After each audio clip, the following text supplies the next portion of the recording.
Pastor. Well, good morning, everyone. Good morning. Amen. Are we excited this morning? I said, are we excited this morning? All right. We are so excited, and thank you all. This was such a short notice. However, any opportunity you can have someone that can give us words of encouragement, we really appreciate you, Faith Center, for showing up on such a beautiful Saturday morning. We really do. I think it's going to be a good time. Lots of learning, lots of conversation. Amen. We're going to open up in prayer. Let us all bow our heads. Dear Lord, we thank you for another day. We thank you for another time you allowed us to come together in your sanctuary, worshiping and giving you all the glory. Lord, we thank you for what you've prepared today, lessons of life and key learnings of how to stay focused, how to move forward in every aspect of our lives. We give you all the praise. We give you all the glory. In Jesus' name, amen. I'm going to read Psalm 23. It's very simple, and we should all pretty much be familiar with this. It says, the Lord is my shepherd, I shall not want. He maketh me to lie down in green pastures. He leadeth me beside the still waters. He restoreth my soul. He leadeth me in paths of righteousness for his name's sake. Yea, though I walk through the valley of the shadow of death, I will fear no evil, for thou art with me. Thy rod and thy staff they comfort me. Thou preparest a table before me in the presence of mine enemies. Thou anointest my head with oil, my cup runneth over. Surely goodness and mercy shall follow me all the days of my life, and I will dwell in the house of the Lord forever. Amen. Thank God for the reading of his word. All right. So we excited? Yeah. Amen.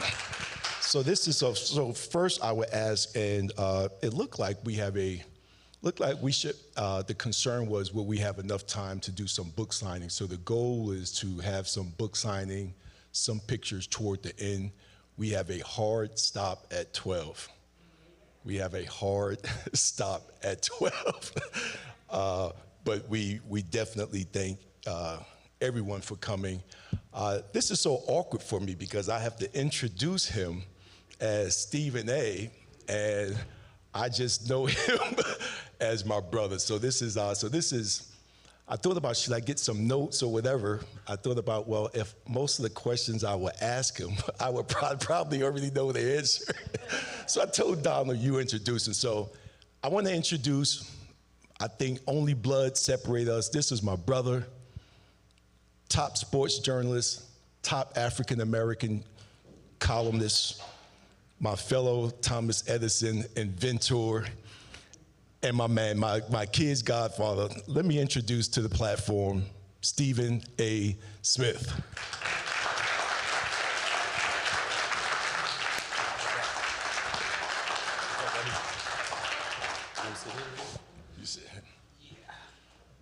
How awkward is this? So I want to go back to, I don't know, 82, you and I were 13 years old. So we met, so Steve and I met at Thomas A. Edison High School. This is in Flushing, Queens. Yeah. And we were supposed to be electricians. We met in electrical installation. So for those who may or may not know, New York was very strong with technical vocational high schools. And what that looked like is the school actually was a trade school. So our first 4 periods in high school was electrical installation. And the beauty of that is when you graduate, you have companies coming to hire, and it was considered apprenticeship. I'm a big advocate. If I had the magic wand, if I was the mayor of LA, I would endorse more conventional type technical high schools because everyone is not college material. I wasn't. It don't make me a bad person, but these schools were great. So Steve and I, we spent, Mr. Rossi was our first electrical installation teacher. Me, you, Dane, Stu, Bobby. Yes, the whole crew. So what are your thoughts when you go back to those edits days? Well, I think that, first of all, none of us really had a vision at the time of college, like you said.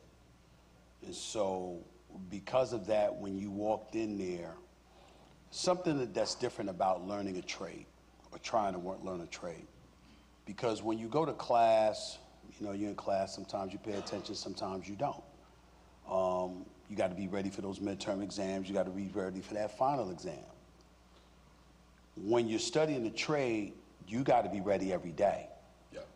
Because every day they're asking you to fix something. They're asking you to display a skill. And when you come up short, yep, it's evident. And you know, when you fail a test, you can hide behind a lot of things. You might not have studied. You might not have been focused. You might have been distracted. Hell, you might have tried to cheat. Some people have. But when you're trying to learn a trade, you're on your own. Yep. The instructions that are given to you are given to you, and then it's up to you to really show that that's manufactured into something greater. And so we learned from the day we walked into Thomas Edison, that was the standard. You either measured up or you didn't. And it was an everyday affair. And you knew that most high school students didn't go through that. Yep. So even though it was at a disadvantage because it could demoralize you if you failed too much or whatever, what it did was make you step up on your P's and Q's on a daily basis.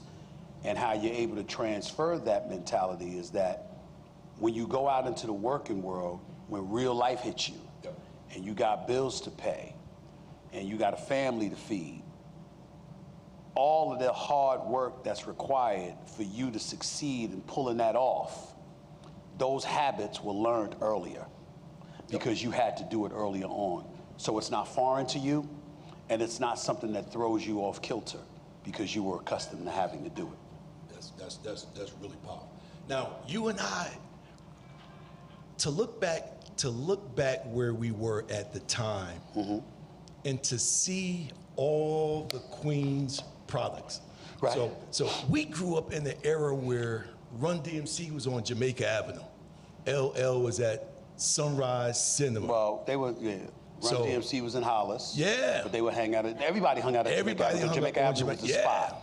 And it was right near South Side. Yes. So you had a whole bunch of projects. Before, yes. Yeah, it was before Ja Rule. Yep. And 50 came along, but we grew up. Lamar Odom, the whole, yep. Run DMC, LL was on Farmers Boulevard, yep, 5 minutes away. Cool Mo D, KRS-One, all those cats was in the Brooklyn. That was some Bronx, fun times. The whole bit, and everybody would descend in the same place. Yep. Yeah. That was some fun time. No that doubt. was some fun times. So before I bring on Minister Donald, so I'm going to let you in on a little secret. I haven't even shared this. It took me a while to read your book. And not to read it, I read it in a day. Right. But it took me a minute to just prepare myself because some of those stories, mm-hmm, I remember. Yeah. So Juvie was over the other night and we was eating dinner. He said, man, you haven't read his book yet? And I didn't want to tell him that I was avoiding it. Yeah. Only because in my own way, I had to be prepared, mm-hmm, to read some of the things. I remember Mr. B. I'm not going to say his name. No, Mr. Burgervoy. That was that's our senior teacher, electrical installation. I did not like that man. He was something. I still don't like that man. But go ahead. I remember when you got pulled off the team, I think the whole squad was just devastated. Yeah. So I had to prepare myself. I remember, I think you finished lunch before I even sat down with my tray. And I think only took a couple days, I realized that you would probably come into school hungry. Yeah. Remember we talking and the stove was also the heat. Yeah. Yeah. So I didn't want to jump into the books because I just wanted to make sure that I was prepared. But to see where you are now, mm-hmm, And we have a theme for our Men's Day as far as like the process. Right. And after I read your book, I picked it up and I read it in 24 hours. Just couldn't, because it was fun remembering, emotional remembering. Yeah. But the pride that I have for you now, and for those who don't know, this man's heart is, it is so big, and he's still so minimal. He really don't, he have the stuff, but he's good. He would come at our house and act like he's at his house, which is 10 of my houses. But he just, if he's with his brother, his family, and everyone who watched the show, he often teased, I'm wearing my Met shirt because we always get into it, like, why are you doing this to my kids? So if you ever hear him talk about it, yeah. But to see where God has brought you from. Steve and I, summer of '86, we graduated. Yep. You went to FIT. Yep. I joined the Navy. Yep. We literally separated for like 15 years. I think you put this in the book. Yeah. And funny thing is, this was 2000. Either Nina and I was coming from the movies or dinner or something. And I turned on the TV, and you were with CNN SI. That's right. So I'm looking at the TV. I said, this is odd. I think I know this guy. First thing, so first thing Nina say is, why New York people think y'all know everybody? I said, I'm sure it's not him. He just looked like somebody that I grew up with. I want to say a month later, you were with the Inquirer and you were interviewing Allen Iverson. Correct. And I see you on TV. Yeah. So I said, Nina, there's this dude again. I said, I'm serious. I said, he looked just like somebody. And she said, really? I said, babe, it's not him, but I grew up with somebody named Stephen A. Smith. And as soon as I said his name flashed on the thing. So now I'm bugging. Right. I'm like, I wonder if this is him. Now we always love basketball. Right. So we grew up, Rick, you remember back in the day, another New Yorker, Jay, we love Big East basketball. So we used to go across the, what was it? What's the Brooklyn, Queens? What's that expression? Because St. John was on the other side of the park. Yeah. Well, our school, our park was, the basketball court was in the back of the school. Yes. St. John's was right there. Across the street, across the Grand Central Park. Grand Central Park. To the right, and Queens General Hospital, where my mother was a registered nurse for 25 years, was to the left. Yep. Right across the highway, yeah. So sure enough, so I told Nina, wait a minute, if he worked at the Inquirer, I said, I'm gonna call. She said, you don't even have their number. So I looked it up, and they had a call tree, and it was like, if you want to leave Stephen A. Smith a message, leave it. So I leave him a message. Nina said, you haven't spoken to this man in 30, 15, whatever. Do you really think he's gonna call you back? I said, if it's him, he'll call me. So I shared some things. I said, this is you, this is Jeff Brown, we did this, that, only stuff that we would know. Sure enough, the next night, the phone rang, and everybody know I don't write checks, I don't get mail, and I don't answer the phone in my house. Never do. Donald will tell you. So the phone rang, Nina's like, the phone is for you. And I'm like, okay, who is it? Because Nina always tells me who it is or whatever. She said, I don't know this voice. And I'm like, if it's a marketer, just tell him I'm not home. It was him. So I pick up the phone, this Jeff. Man, how you gonna leave a voicemail like that? Like I don't really know you. We have been inseparable since then. That is true, absolutely. Look how our roads took different paths, and look at where we are now. Well, it's interesting, when we went to Thomas Edison together, it's like we went to school, like we had one of our boys, Bobby. This dude was so funny because the first thing Bobby would do, he'd look at me every morning. No hellos, no anything. He'd just look at me, Steve. You're not better than me, Steve. You're not better than me. You think you're better than me. You think you're better than me, but you're not better than me. That's what he would say. That's what he would say every morning before, even before hello. And we grew up with a bunch of dudes that, you know, some were on the wrong side of the tracks, and obviously they got themselves in trouble. Some were killed. Others weren't on the wrong side of the tracks, but weren't necessarily focused. you know, in and out of school, getting in fights, coming to school, failing classes, and you know, we had a couple of white dudes that were our friends, a couple of Italians, and they were failing in school, and you know, their parents would come up trying to bully the teacher, and then they'd look at us and they'd be like, "You guys are gonna pass," and Jeff would be like, "I'm fine. I'm fine. I'm good. I don't know about the rest of y'all, but I'm fine," you know.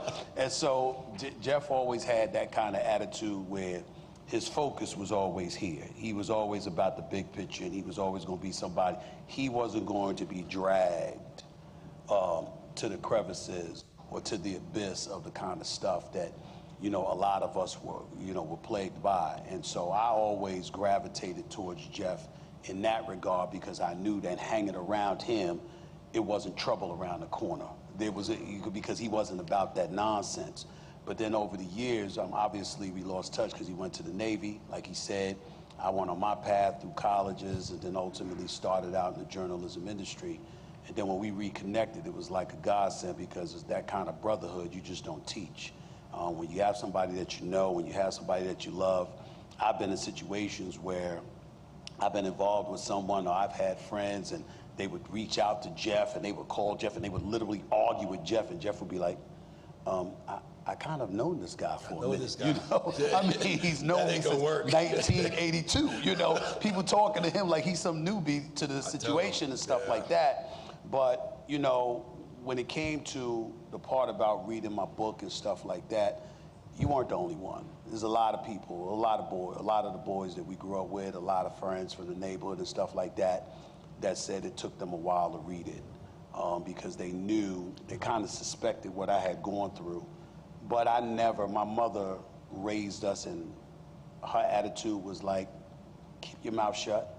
You don't have to lie, and you know, when you open your mouth, tell the truth, but every truth ain't meant to be told. And you don't want to rain on somebody else's parade. You don't want to stain their momentum, their passion, whatever the case may be. And so there were times when we went to school, I couldn't count the amount of times that we went to school I was starving, and I never said anything. You know, people would be like, you know, you got a game, man, you know, just build some muscle, just get strong, just do this. And I couldn't. I didn't have access to a gym. I didn't have access to food. I knew that my mother was struggling to make ends meet. I knew that she had to take care of, you know, 6 of us overall, but my brother left the second he was 17 years old, and he graduated. He went straight into the Air Force. And he never looked back. And so I would come to school on many occasions. I was hungry, I was starving. I had 3 outfits to my name, the same 3 outfits that I wore every day.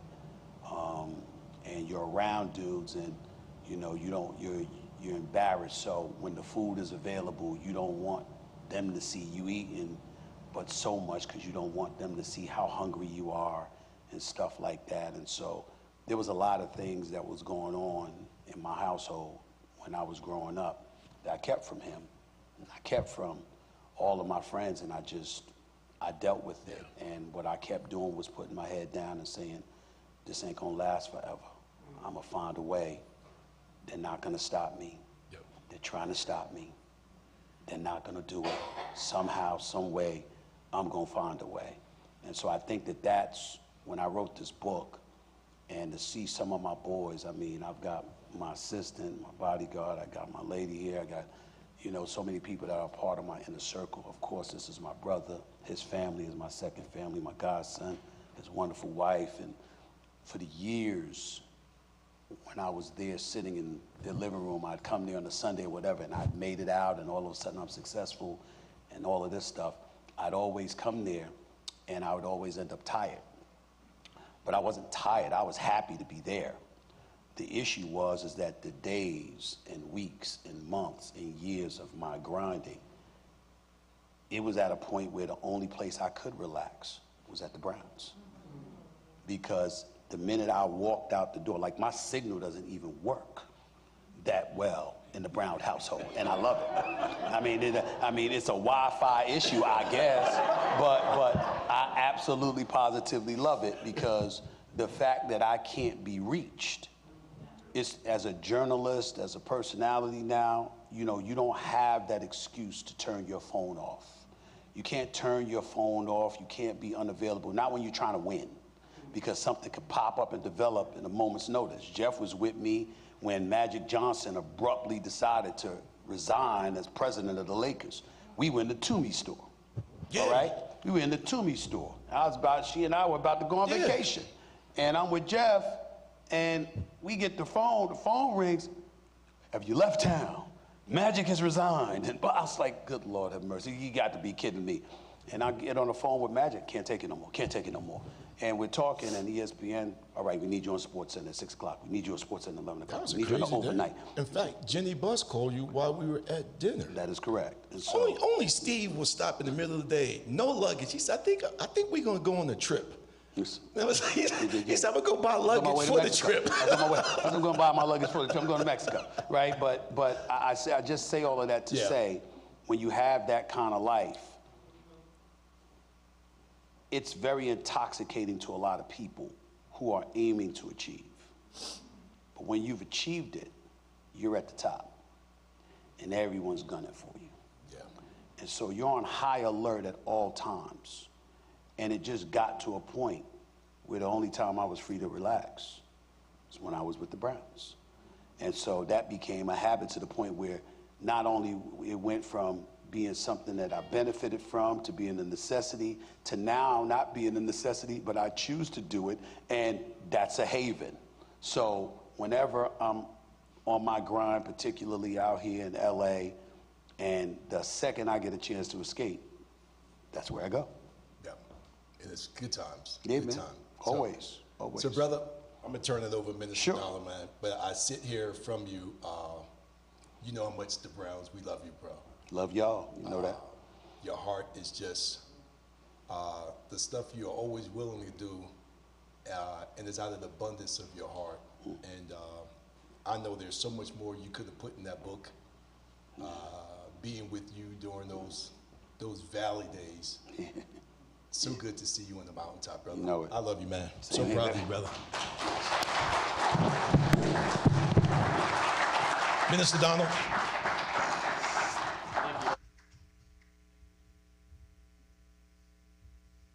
Thank you, Elder Jeff. I appreciate it. Jeff, your glasses. You want to be able to see. Yeah, I won't. You know you're not as young as you used to be. I do have to do something real quick. So today is April 1st, and a lot of you thought it was a joke. My cousin Kevin right here, Kevin came all the way from San Luis Obispo. Kevin and I, we used to play basketball together all the time, and he said, is this an April Fool's joke that Stephen A. Smith is coming? I'm like, no, he's really coming. Absolutely not. It's not April Fool's. But it is my mother's birthday today, so stand up.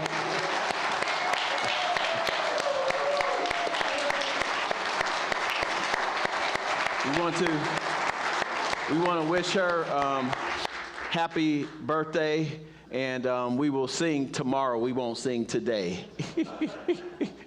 And then obviously we're happy to have my father here, the shepherd of the house.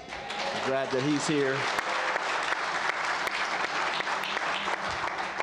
So last Friday night, I was telling Stephen A. and Jeff that I was actually at Disneyland last Friday night. Stephen A.'s big boss, and he sent me a text saying, hey, you know, I think we want to have Stephen A. at the church. And so I called him back about an hour later, and I was like, okay. So I'm thinking all the time, Jeff is just going to interview him. He's like, no, I want you to do it. I was like, whoa, okay. I said, well, I would feel like a fraud if I didn't read the book. So I downloaded the book, and actually the book version I got the Audible one, so I got to hear all the inflection, you know, and him talking about, because, you know, I always love Stephen A. always say, I digress, you know, and he uses lament a lot, you know, and so I got to hear all of the inflections in his stories, and one of the things that stood out to me is when he talked about, and they were talking about him, Jeff's talking about him eating his lunch really quickly. In the book, he talks about, I don't remember what the brand of cereal he had, but he used to hide his cereal behind the radiator. Sugar Pops.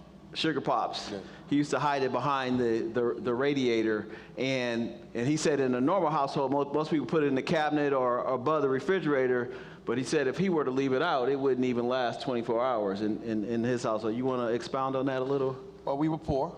It was 6 of us before my brother left when I was 9 years old. You know, my mother did the best that she could. My father didn't. And as a result, that left a boatload of the responsibilities on her shoulders. And so she did the best that she could. And like I said in the book, you know, a lot of people walk around trying to say they don't know they were poor. We knew we were poor. Ain't no question. But a lot of resentment was harbored because we weren't poor because we didn't have a dual income. We were poor because my father elected to take his finances and share it with another family instead of our own. And so there was a financial burden, there was a emotional burden, a spiritual burden, a spiritual stripping per se of a lot in our household. And we tried to be together as much as we possibly could, but the one thing where we would disband is when it came to food. Like, it was every person for themselves once that stuff was in the house. It could be cereal, it could be meat, it could be bread, it could be whatever.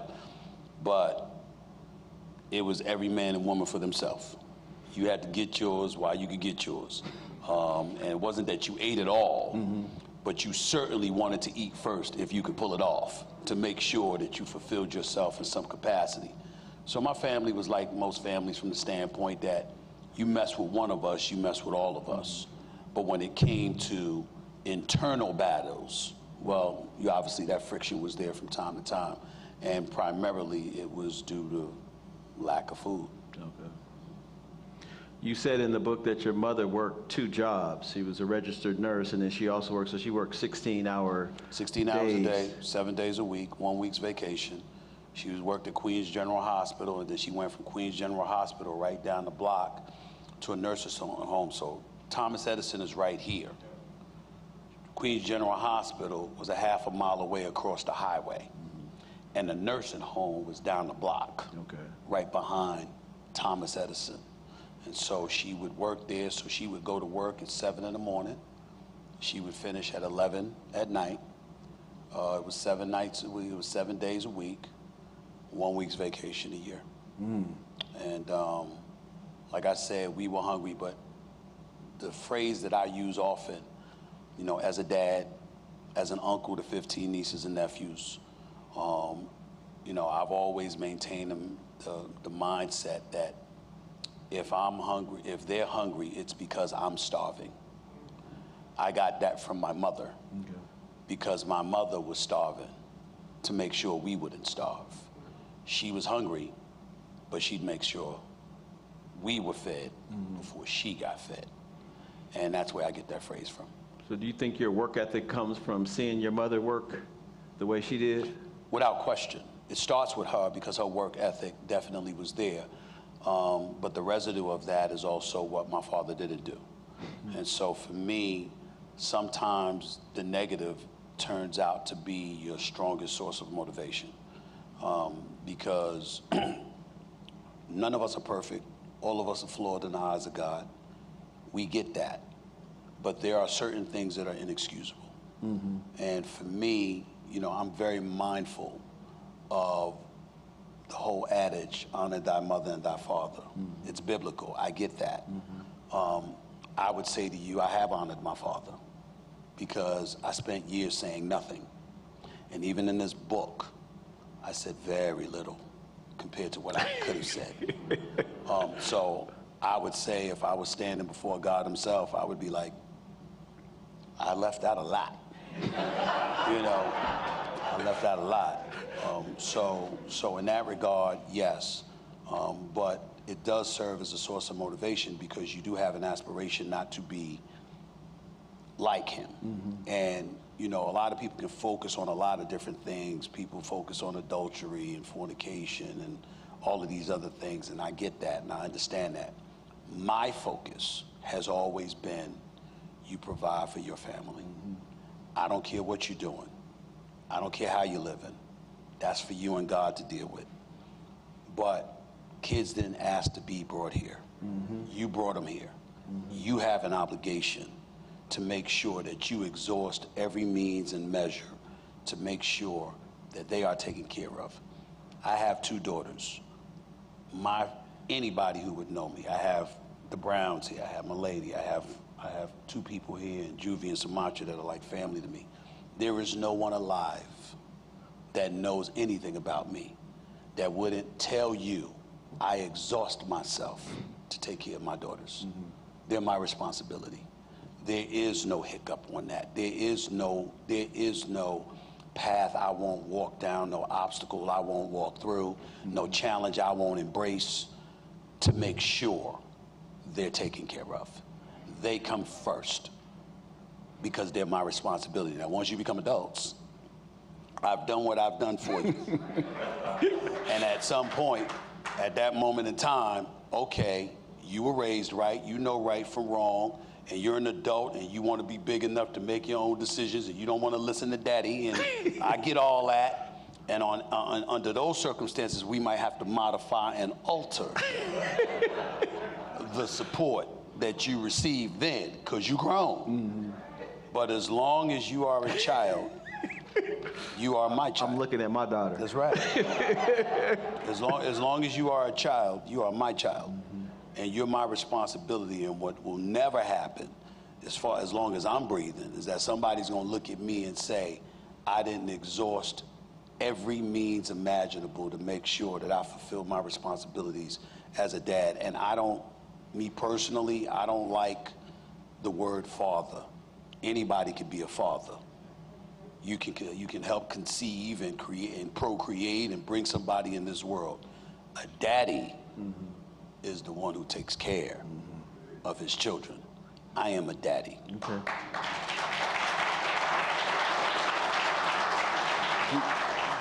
Do you think part of that is because of what your mother said to you about never be like your father? Yeah, but that's what she was talking about. Right. She wasn't, obviously there's other things she could have alluded to, but the big deal was that, because that's the only, listen, do I like the things that my father did? No. Did I respect it? No. Did I tell him to his face? Yes. All of that stuff is true. But the difference between me and my 4 sisters was focused on the womanizing, the drinking, that kind of thing, the gambling. That's what they were focused on, particularly the first thing, because they didn't like my mother being treated that way. I had a bigger concern. How could you allow your woman to work 2 jobs, 16 hours a day, 7 days a week, to fulfill your responsibility? See, to me, that goes a gazillion times deeper than anything. Because to do that to your lady, you have no decency. Now, that might sound harsh. It's what I firmly believe in my heart. If my father was betraying my mother, I would not like it. I would not have approved of it, and I would have resented him for it.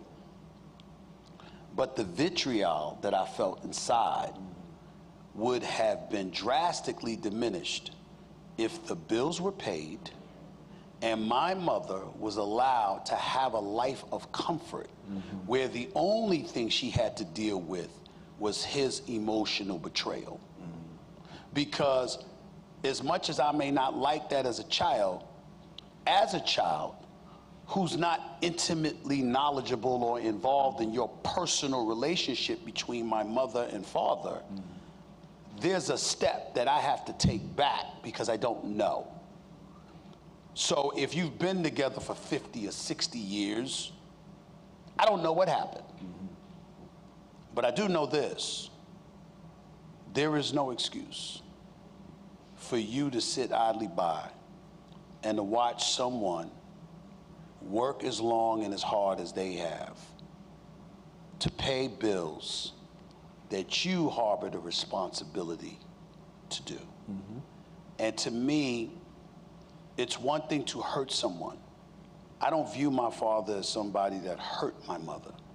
I view my father as somebody who robbed my mother of life. You didn't murder her, of course, but you took away so much time. And so when my mother passed away, it was a strong, strong level of bitterness that I harbored. And I probably always will to some degree, because she died at age 76. And I've been very blessed and fortunate enough, particularly in recent years, to achieve a great amount of success. The greatest success that I achieved is when she was gone. And anybody who knows me knows what I would have done. They know I would have bought my mother that house in St. Thomas. I sent on 26 cruises. She wanted 3 things in her life. She wanted an annual cruise. I gave her 3. She wanted a fur coat because she had never had one. I got her that. And she wanted a diamond ring that my father never got her. And I got that. What I wanted to do for her, I wanted to build a house for her in St. Thomas, Virgin Islands, which is where she was born and raised. And I wanted her to go there and to relax. My mother passed away in June of 2017. I agreed to my new deal in October. 4 months later. And when I bought my house that Jeff was talking about and stuff, I closed on it in March of 2017. And I closed on the house with the thought process of having her here. She had been battling cancer, but we originally thought she was in remission. And the goal was to bring her to the house. March 1st, I closed. April 1st, we were informed she had 2 months.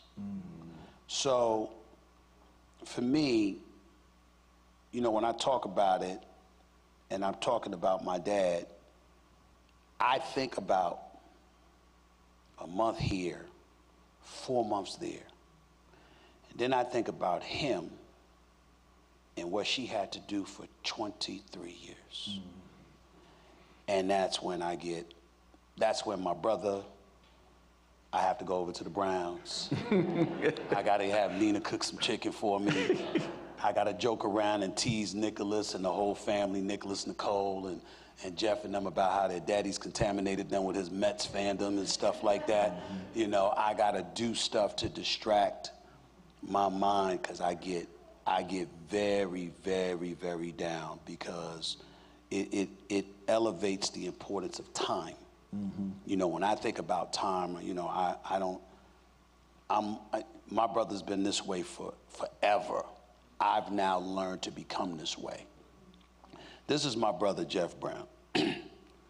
My brother loves me to death. I love him. I better have a really good reason to be calling him after 7 o'clock.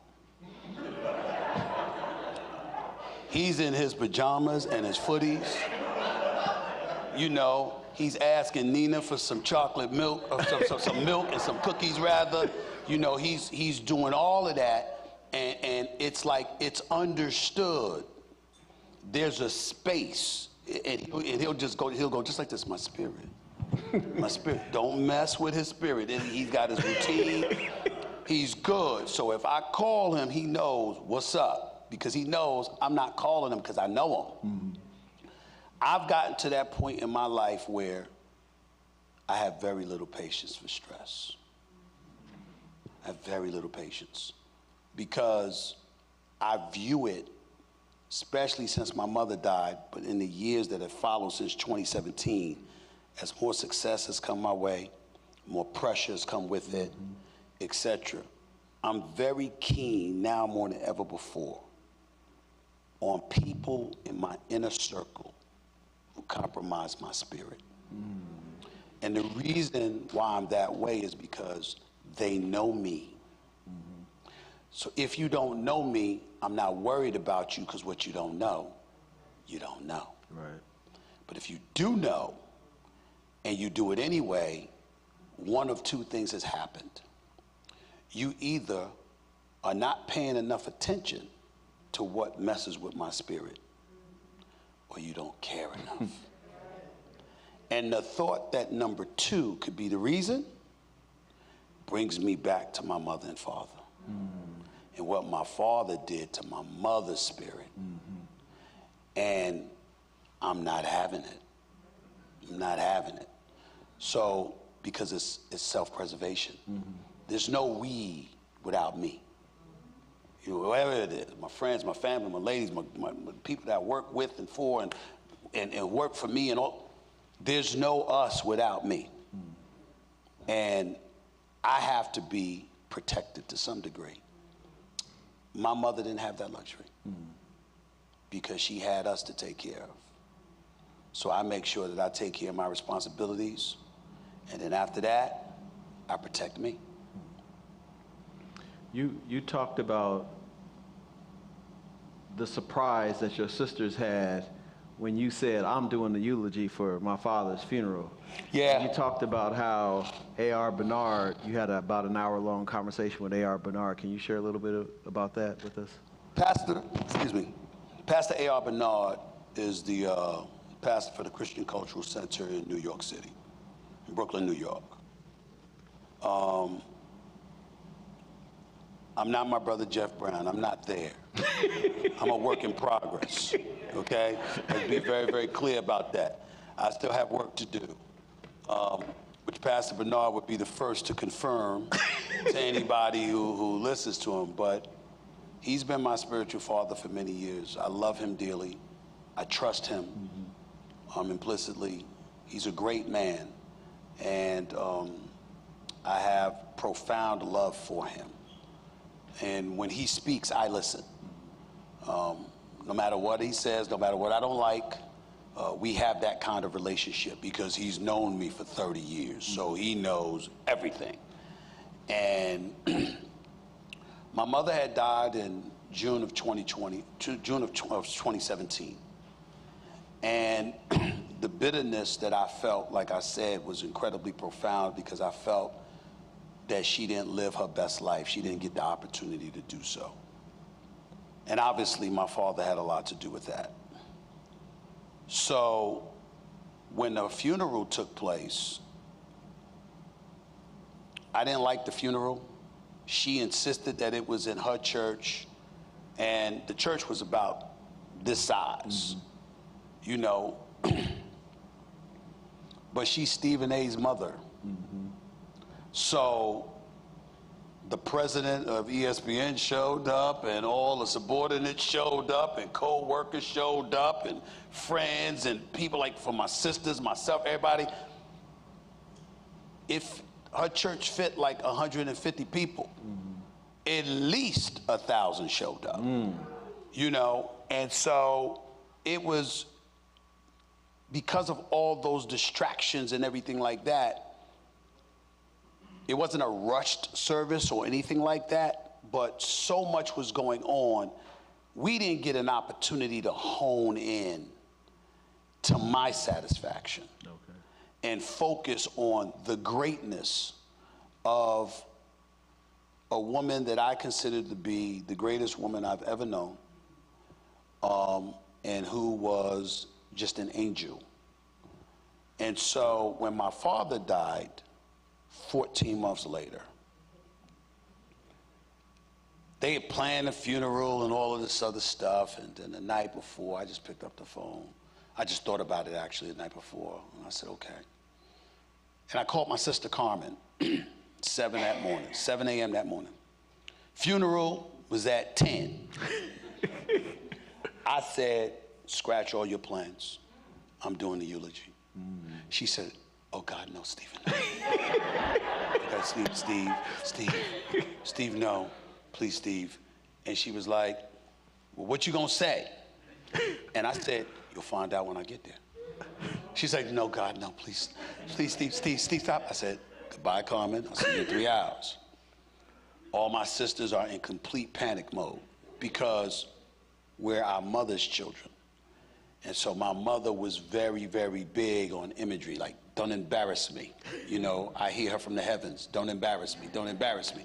You know, and even though I'm in the public eye and, you know, obviously I've found myself in the heat of controversy on occasion and stuff like that, I've never viewed myself as somebody who's embarrassed my mother. Mm-hmm. And so, but that would. And I didn't care at the moment. I like, enough has not been said. I gotta say what I gotta say.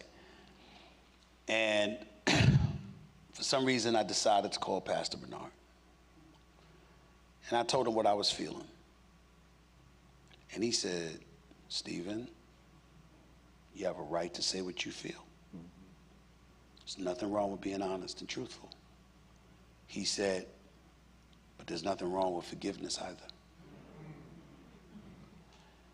And he said, and as long as you speak in that spirit, I trust that you will do the right thing. Because there is no wrong thing. It's your truth. I said, okay. Gave me a verse from the book of Matthew and talked to me about that. And I said, okay. We was on the phone for an hour. And then I went up there and I'm watching and I'm sitting there. And my cousin flew in from Florida. My other cousin flew in from Florida. A couple of relatives flew in from St. Thomas. You know, family members, people in the neighborhood that we grew up with, all of these folks. And I watched one person after another walk up there and praise my pops. Mm-hmm. And as they praised him, I just looked around and I looked, and this is how I am. I'm fine when I'm talking. When I get quiet, somebody's in trouble. Because now I'm locked in a way that I have tunnel vision, and it's seek and destroy. It's like the message ain't right, the person ain't right, the actions ain't right, here I come. That's how I am. And I let everybody speak. And I walked up there to give the eulogy. And I said, I'll never forget as long as I live how I started off. I said, I appreciate everything that everybody has said about my father. I just need everybody here to understand that that is your vision of him. My family and I have an entirely different interpretation. When I said that, my cousin, who's like a brother to me, you know, my cousin Derek and I are very, very tight. He goes like this, oh God. My brother-in-law, Odie, was like, you know, and my neighbors, I'll never forget the Johnsons, Billy and Tony Johnson, grew up right next door to us.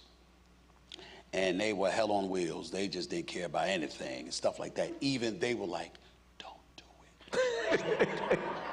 You know, they was like, the whole place, they was like, oh my God, what is he going to say? And I talked about, I started off by saying, that's not our vision of our father. You know, in our eyes, he wasn't the greatest dad. He wasn't a great man.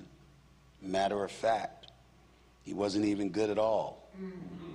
And I said, but then something happened. I said, as we sit here and we lament the fact that my mother's been gone for the last 14 months, as time goes on, you start reflecting on some positive things that make you smile. And I said, I'm a guy that's on ESPN. I'm on 2 hours a day, 10 hours a week, a minimum of 450 hours a year. I'm an international figure, for crying out loud. And I said, and my own mother does not know how to say ESPN. She says EPS, and I don't know what it is. Yeah, I don't know what it is. I don't know who he works for. You know, she had no sports knowledge at all. But she knew what a no-hitter was. She knew what a strikeout was. She knew what a base hit was. She knew all of this baseball stuff. And she knew it for one reason and one reason only, him. because she loved him so.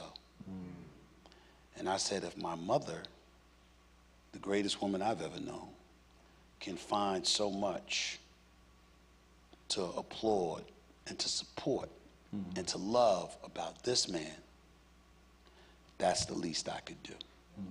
And then I went on and I told all the things about moments he made us smile and moments he made us laugh and all of that stuff. And then I ended it by saying, yeah, my father was a piece of work. He was a struggle, but he was still my dad, and I love him.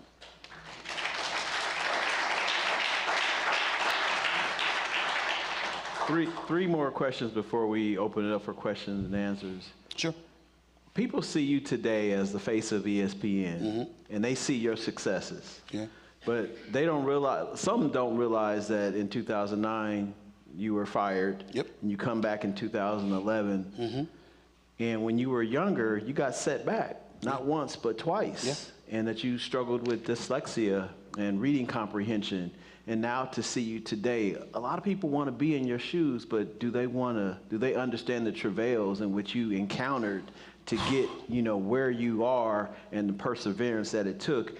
And maybe you can highlight also on the importance of not burning bridges. Well, I will say this. Anybody who tells you that you shouldn't have to work hard to succeed is not somebody that you want to listen to, because there's somebody that doesn't want to work hard. You see, they're telling you that because they don't want to put in the work. Nothing worth having is easy. It's going to take trials. It's going to take struggles. My work ethic is pretty high up there, no doubt about that. But I think the struggles that I endured, getting left back in the 3rd grade, getting promoted back to my right grade after the summer to the 4th grade, then during the 4th grade, getting left back again and held back the entire year. Very embarrassing, very humiliating. Hurt like hell to, excuse my language, to be on a back porch, sitting on my back porch, and to hear my father tell my mother when I was in the 4th grade, just get over it, he's not smart. He's not gonna do anything with his life, just accept it. I'll never forget that. So that was a source of motivation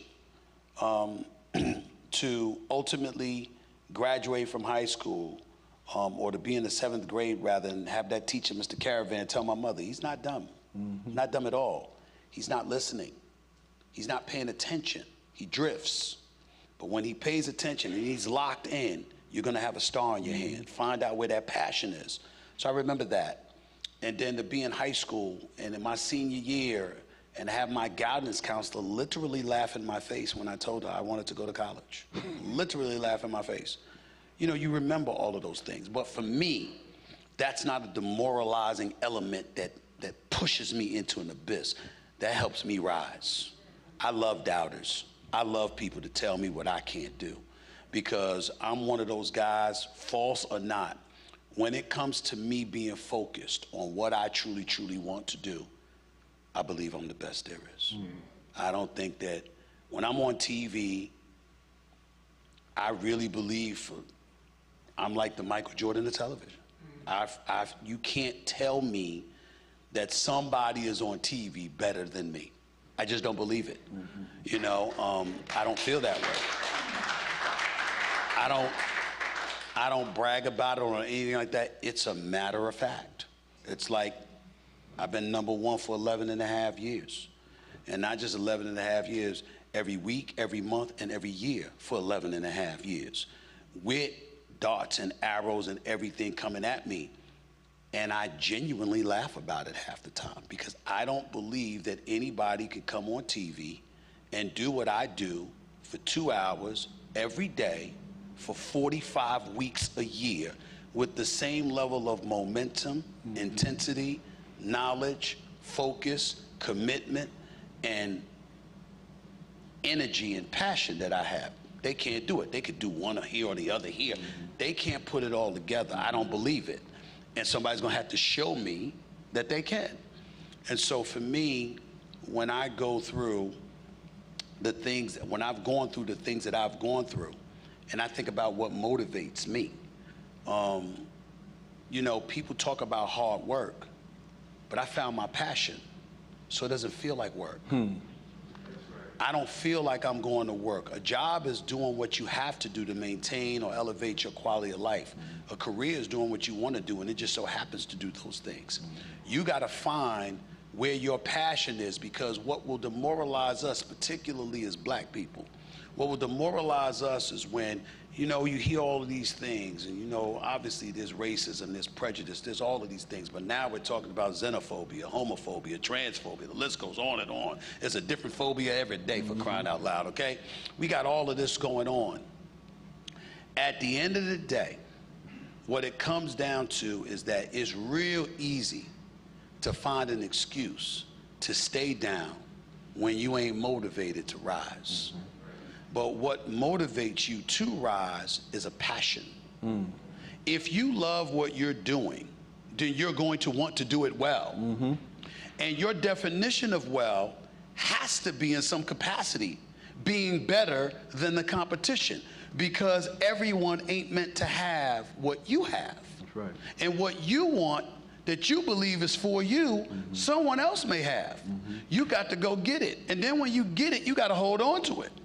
And in order to do that, how can you pull it off if you don't have the passion?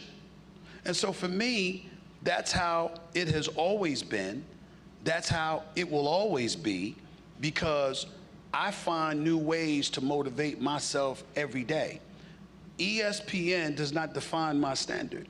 I define my standard. My standard comes from what my mother instilled in me. What do you believe is the best? Do you believe you put forth your best? Can you look yourself in the mirror and say you did all you could and you exhausted all means and measures to completely take advantage of the gifts that have been accorded to you? And when you have that kind of mentality and that kind of focus, that's where the success comes from. A lot of times people sit up there and they think about the money. Make no mistake about it, I like to get paid. I'm not apologizing for that to anybody. We live in a capitalistic society. I ain't trying to be broke for anybody. That is true. But I did not achieve success by pursuing money.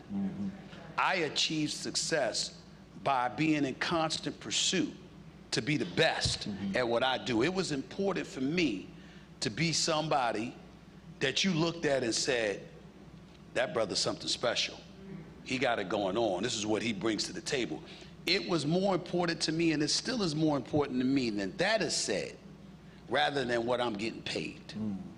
The money comes once you establish a level of greatness at whatever it is you do. You have to be committed to being great first. And so that has been the way that I have been my entire adult life, especially my career. And when ESPN decided to let me go, I felt I got messed over. There's no doubt about that. My brother knows this, everybody knows this. I didn't deserve what happened to me, but I wasn't blameless. I knew I was at fault because I was confident. I was a bit arrogant. I did feel I wasn't as informed, and I didn't master my business the way that I was supposed to. I thought the fact that you saw me on billboards and you saw me on the side of buses and everything, I thought that was success. Or when I went city to city and somebody was screaming my name, I thought that was success. So when they came to the negotiating table and I felt it was a low ball offer, what I didn't realize is that they had the analytics, the metrics, the numbers, the revenue, you know, the ratings. They had all of this intel that says, this is what we believe you're worth. And I felt otherwise. So they said, fine, go out there and do it without us. And when they let me go, nobody wanted me. Not even BET or TV One. Nobody. I couldn't get a job in television anywhere. And I knew, I said, they got me. They got me good. First of all, I messed up because I trusted folks in business. I didn't follow that Ronald Reagan philosophy, trust but verify. I just trusted. That was a mistake. I had a bloated view of myself and my worth. I didn't prepare myself for life without them, right?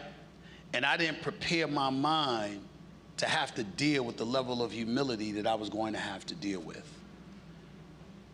It didn't feel that way at the time, but in this day and age, I can tell you unequivocally it's the best thing that ever happened to me, because it reined me in, but more importantly, much to their chagrin, it made me lock in on becoming an expert at what I do. And so because I'm an expert at what I do, now it's like, you know, people talk about whatever they think I earn, they ain't paying attention to why. The last 2 negotiations were a little bit different. I go to the negotiating table, what are you offering? Well, here's what we offering. Yeah, that's nice. These ratings have been existing since 2012. I've been #1 here. These are the numbers. There's a 40% jump whenever I'm on the air from my lead-in. It doesn't exist when I don't show up. I said it's appointment television. As a result, because you got these 2 hours locked in every day, advertising revenue and sponsorships come in. I'm told the number's this. I at least deserve that. If you think otherwise, I understand. Stephen, can we talk some more? I'm sure we can. I'm sure we can find an accord. And that is the difference between me now and me then. I've mastered my business. I have an idea. I have an idea what I'm worth. And that is what I go. And here's how it most benefits me. It's allowed me to depersonalize what transpires in the world of business. Oh, you don't want to give it to me because I'm a black man. Oh, you don't want to give it to me because I'm a black man with a mouth. Oh, you don't want to give this to me because you don't like me, blah, blah, blah, blah, blah. I don't have to worry about that anymore. Now it's like, these are my numbers. This is the money I generate for you. Do you want to continue to get this money? Do you believe there's somebody other than me that can come and give you these money, these dollars, this ad revenue, etc.? I'm talking a completely different language, and this is the beauty. Not only do I not resent them, they don't resent me. You hear me? Yeah. I said, not only do I not resent them, they don't resent me. And they don't resent me because I'm talking their language. I didn't make up my own. Right. They didn't come to me with business and I came back at them with emotion. They came to me with business, I go right back at them with business. And we have an understanding. And if we can't reach an accord, we shake hands. I wish you nothing but the best. You wish me nothing but the best. We're moving on because there's a better business opportunity. And it's been, I have to say, life-saving. Because as a black man in the position that I'm in, I'm a huge target, and I understand that. But it doesn't mean that you're a target for everyone. When you don't know your business, you think everybody's coming at you. When you know your business, you're able to decipher those who are targeting you for business purposes and those who are targeting you for personal. It's pretty simple. So how many of you have books that you need to be signed? Can you raise your hand? Okay, I'm just trying to get a gauge because we want to make sure that we can get some questions that you guys can answer and we have enough time to sign the books. So can you just tell us briefly about your commitment to HBCUs? I'm a product of HBCUs. I graduated from Winston-Salem State University. I played for Clarence Big House Gaines, who was a legendary coach that helped facilitate integrating the sport of basketball with the late, great John McClendon. I owe a lot to that man, and he gave me a new lease on life, bringing me down to Winston-Salem State on a basketball scholarship, knowing that my knee was damaged and that there was but so much that I could do. He believed in me as a young man, and all he asked for in return is that I never forget HBCUs, particularly Winston-Salem State University. So anything that I do for HBCUs, although my heart is in it, and I love historically black colleges and universities and the opportunities that it's accorded to folks from our community specifically. At the end of the day, it's all tinged with the fact that I'm honoring the promise that I made to him, to give back and to never forget what HBCUs did for me, and to make sure that I do what I can to help uplift HBCUs for the rest of my life.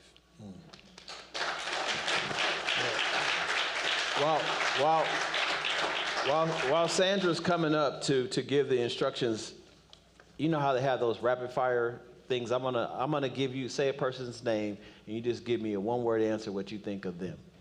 Your mother. Queen. Carmen, your sister. My ace. Pastor A.R. Bernard. Father. Basil, your brother.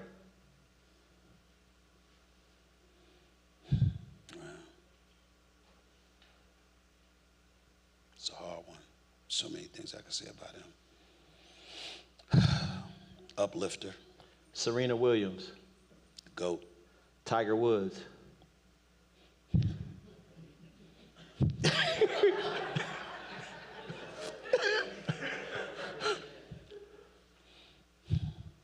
Lucky. Kobe Bryant. Kobe Bryant. Mamba. Pat Riley. Motivator. Mina Kimes. Brilliant. Bob Iger. That's his ultimate boss. The mastermind. Okay. Dave Roberts. Just two more people after this. Thankful. Nina Brown.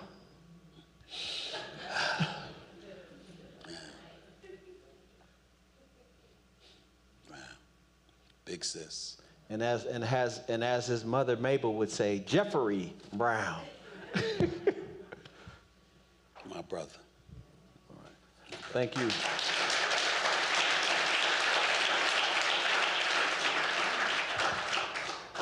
Can we give Stephen A. another round of applause? Definitely.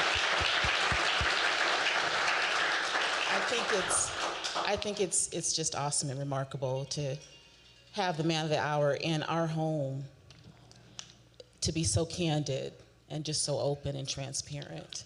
Because obviously we see him every day, at least in the Cooper house. You're in our house every day. But the opportunity to see the person behind the person is just amazing. So thank you for your time. So we want to make sure that we are respectful of time. Stephen A. spoke about the importance of time. So we know we have 43 minutes to finish this up. So we have about 10 minutes of Q&A, and then followed by 15 minutes. Yeah. Okay, we'll move it to 15 minutes, and then About 10 after minutes that sign the time. books. Okay. Yeah. He said only gonna take about 10, 15 minutes to sign the book. Okay. Okay. Yeah. All right. I'm just signing my name. Okay. My penmanship.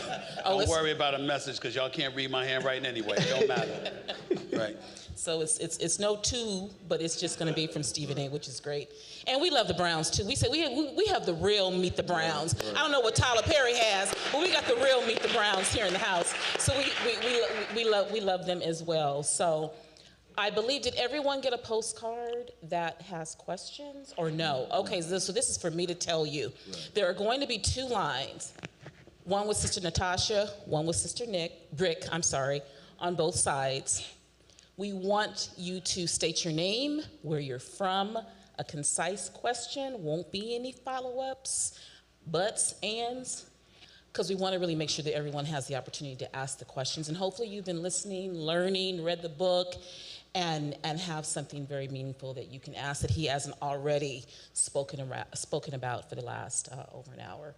And once you're done, then you can go back to your seat, and then we will proceed with the book signing. That sound good? Okay, so family that's on this side, everyone, friends and family, you can line up behind Brother Rick, and then everyone on this side who has a question can line up behind Sister Natasha. And we'll just start with Natasha, then we'll flip to Rick, and we'll go back and forth. That sound good? Okay, all right, don't be shy.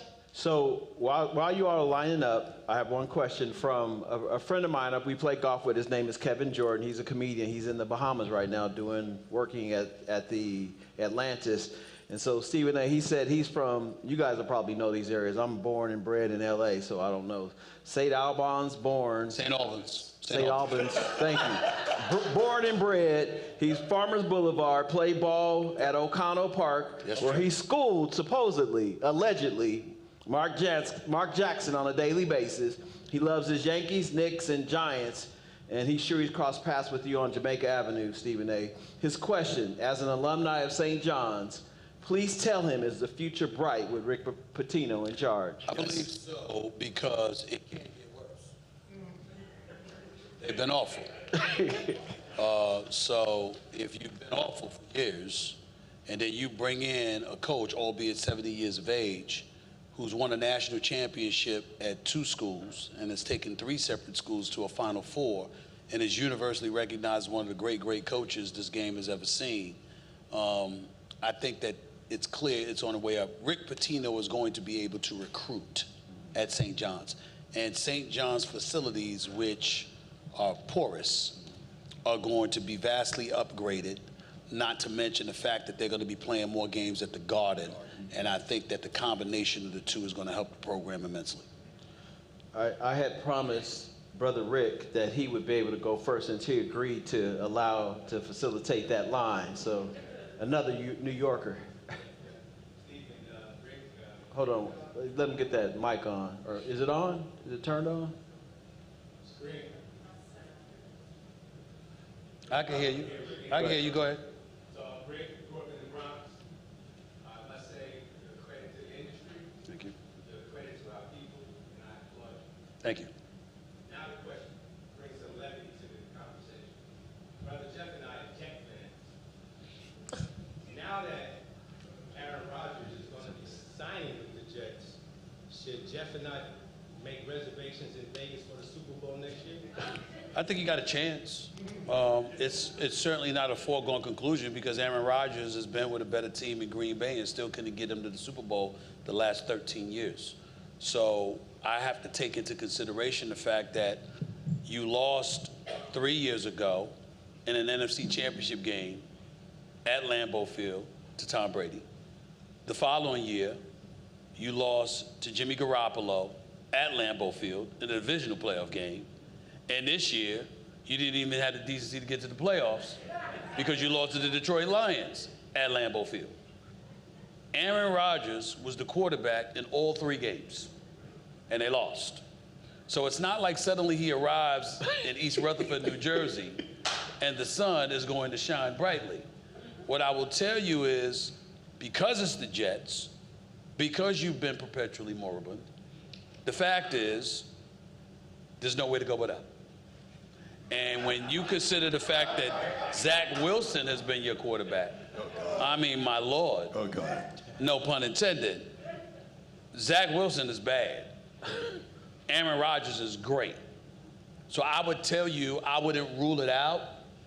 But last time I checked, Patrick Mahomes is still in the AFC, Joe Burrow's still in the AFC, Lamar Jackson's still in the AFC, or Josh Allen is still in the AFC. So I would tell you, again, make your reservations and pray. I'm Kevin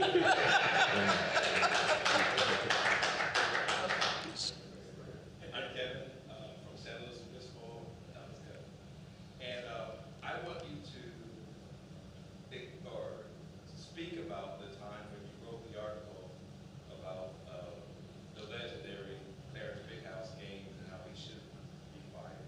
He was sick, and he was coming to practice in 2 games with a patch over one of his eyes. I didn't know what the illness was. I didn't know if it were mild strokes, if it was cerebral palsy or whatever, but he was sick. And I was scared to death that he was going to drop dead on the sideline, because he would be cool and mellow at any other time, but in games, he would really, get emotional. And I thought he was going to drop dead on the sidelines. And so I went to his office and I told him, because I was writing for the school newspaper, I was an aspiring journalist, and I told him that he needed to retire. And he cussed me out and said that, You know, he doesn't care what I had to say. Get on out of here. I said, well, Coach, you know I'm writing for the school newspaper. I said, I want to be a journalist. Well, you know that if I were a journalist, I would write this. So are you telling me you don't care, leave? Or are you telling me you don't care what I write? Because I will write it. He said, I don't give a bleep what you do. You go ahead and do it. So I wrote the column while I was on the basketball team. They needed to retire. But I didn't say why, because why was his personal business. I said I had concerns about him and that he just needed to step away. And so it made a lot of headlines because one of his players who was on a basketball scholarship at the school was writing for the school newspaper, writing that his own coach should retire. It's not something that you do, but I did it. And obviously, the players were praying that I wouldn't get thrown off the team, my teammates. The assistant coaches wanted me thrown off the team. The chancellor wanted me exiled from school. And Coach Gaines stepped in and said, leave him alone. He's an aspiring journalist. He came to me, he looked me in the face, he told me what he wanted to write and why. And that's his responsibility as a journalist. He's entitled to his opinion, leave him alone. And that saved me. Hi, Stephen. I Hi. enjoyed it today. My name is Lynette. Thank you. I am in Ontario, California, but I am from Brownsville. Okay. I grew up right behind you guys. I went to Murray Bertram, and I do agree with you. We need more schools that offer vocational because quite a few of us from Murray Bertram have really done well in life. Yeah, good school. My question to you is, do you view writing this book as a kind of spiritual journey? I think the spiritual journey is really ongoing because I continue to encounter people who are affected differently by it. I didn't anticipate that.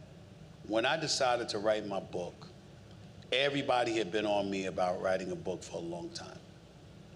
I knew that if I wrote a book, the first book that I needed to write was my memoir.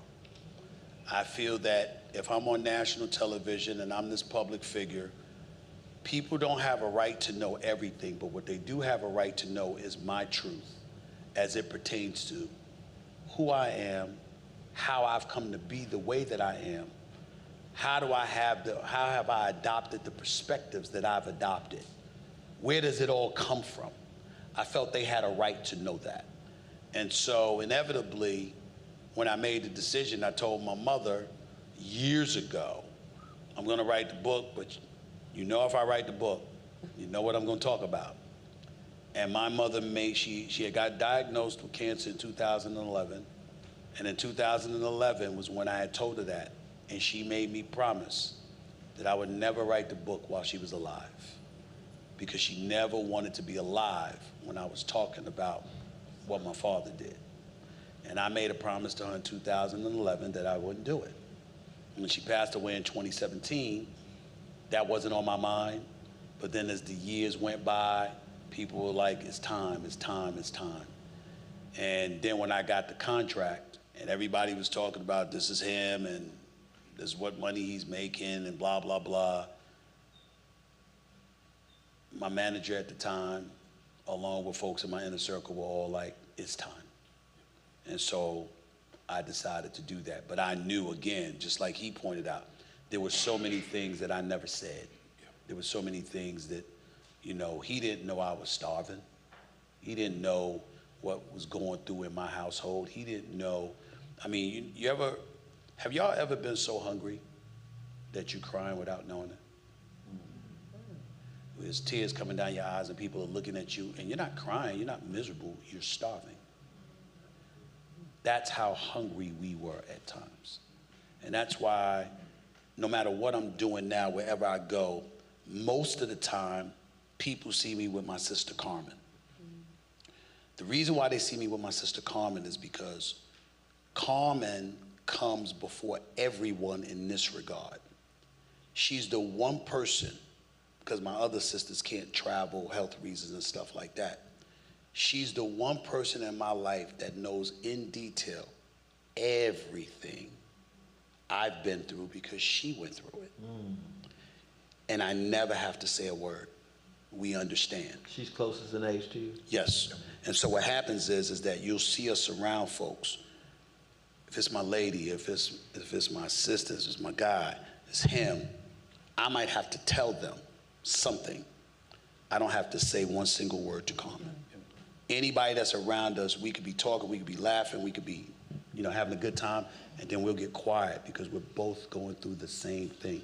It could be a word, it could be a sentence, it could be something we see on TV, it could be a moment that hits us, and no one knows. We could be in this church, we could go to WrestleMania together, we could be hanging out with 20 people, but something will happen. And in that moment, the only two people that know what's going on is she and I. And that's why I love having her around, because she starved too. She suffered as well. She went to my father and said, I want to get married, looking for him to help her pay for the wedding. He laughed in her face and told her to get out of his face. She knows because she went through the same exact thing with the same exact person. And that's why I love having her around so much, because it doesn't have to be said. Well, thank you for sharing your truth. It was truly inspiring, and I look forward to finishing the book. Thank you. All right. Yes. My name is Randy. I'm from Fontana. I'm a fellow frat brother. All right. Amen. And when comment about the preparation it takes, you are amazing in your articulation of facts and analytics. You changed the game when you went to the business office and began that. But your recall of personnel, managers, general managers, owners, as you speak, what kind of preparation does it take to prepare yourself for First Take, all the types of things, the podcast, everything that you do? Some people study, and because of that, they're pretty great. I live it. I'm reading all the time, or I'm watching all the time, or I'm listening all the time. I'm in my car, getting on my girl's nerves because I got on sports talk radio. She got to put on her AirPods to listen to what she want to listen to, because I'm listening to sports talk radio.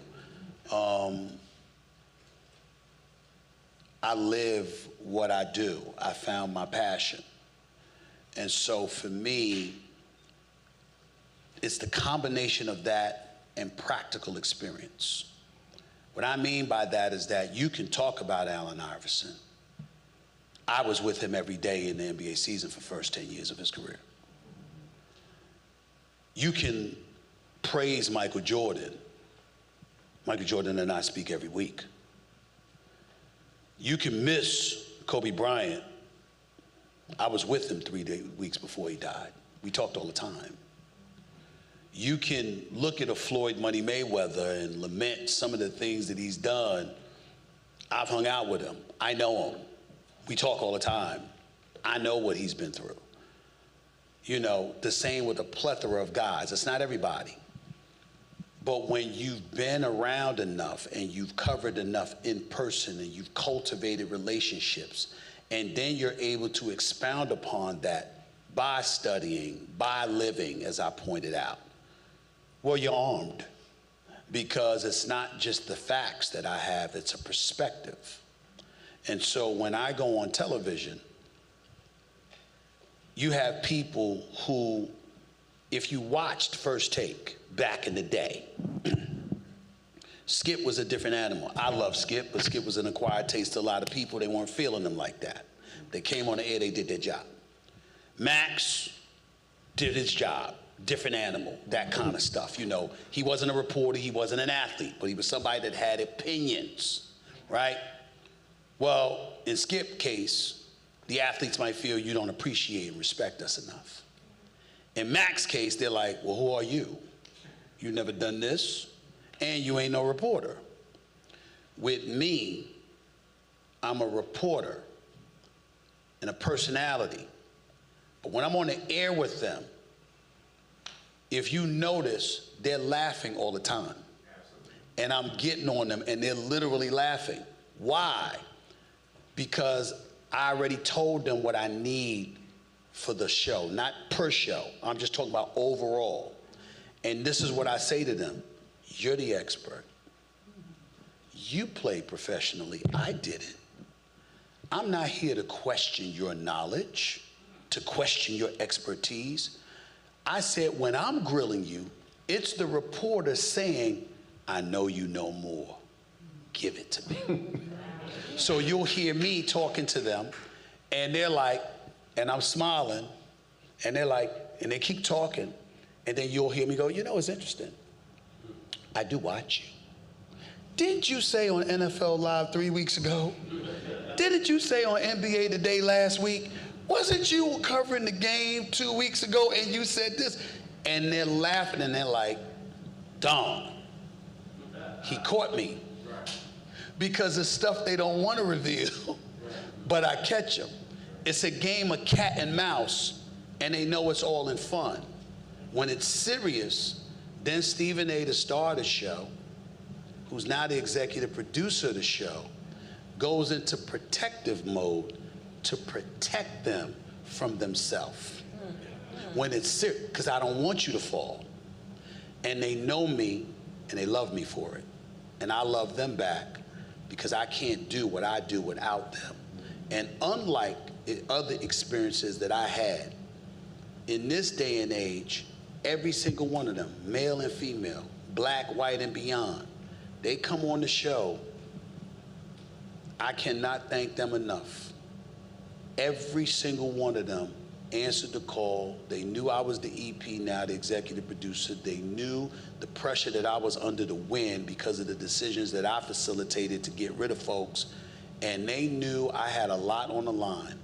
And it's rare in the day that you could look at 10, 11, 12 different people that all raise up and answer the call just because they don't want to let you down.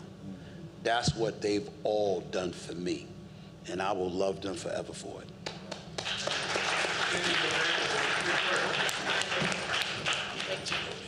Sure. Okay. Yep.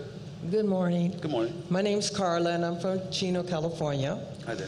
And I've been reading your book. I haven't finished it, but when Minister Donald asked you about Basil, and you said uplifting, I know you struggled a lot with your dad and your relationship. And Basil, I think, is 9 years older than you. I just want to hear more about him.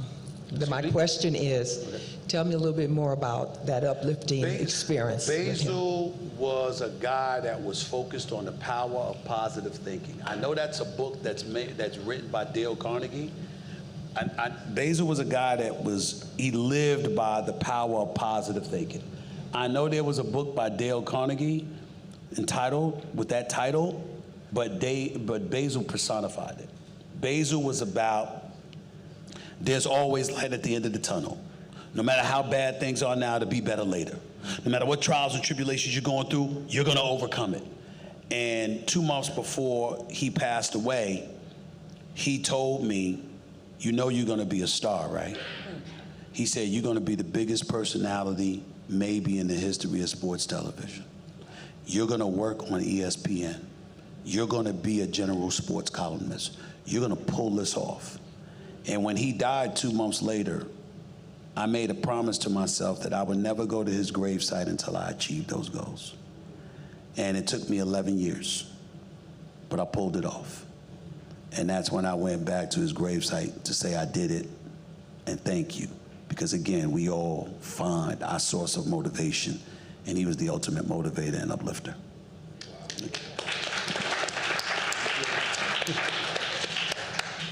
Morning, Stephen. What's up? Big fan of yours. Yep. I was going to ask the question. Oh, Jesse Culberson from Faith Center Ministries here, this church. I was going to ask a question about Ja Morant. If you think he's going to reach his full potential after this past year or so. I don't know. That's the honest answer. It's up to him. I think that he's a great talent. I think Ja Morant is phenomenal. Here's the reality of the situation. He was caught on video. Everybody's talking about the wagging of the gun. The real issue is that he was at a strip club and he was drinking a lot. Now, I don't know what kind of problems that he has, and if I did, I wouldn't tell you because that's his personal business. I wouldn't do that to him. I'm just telling you what was on video. What I want everybody to understand, especially for the youngsters in here, people think this applies just to sports, but it doesn't. John Morant's got a 5-year extension that kicks in this summer. It's going to pay him in excess of $231 million potentially. He has a deal since Kyrie and Nike departed.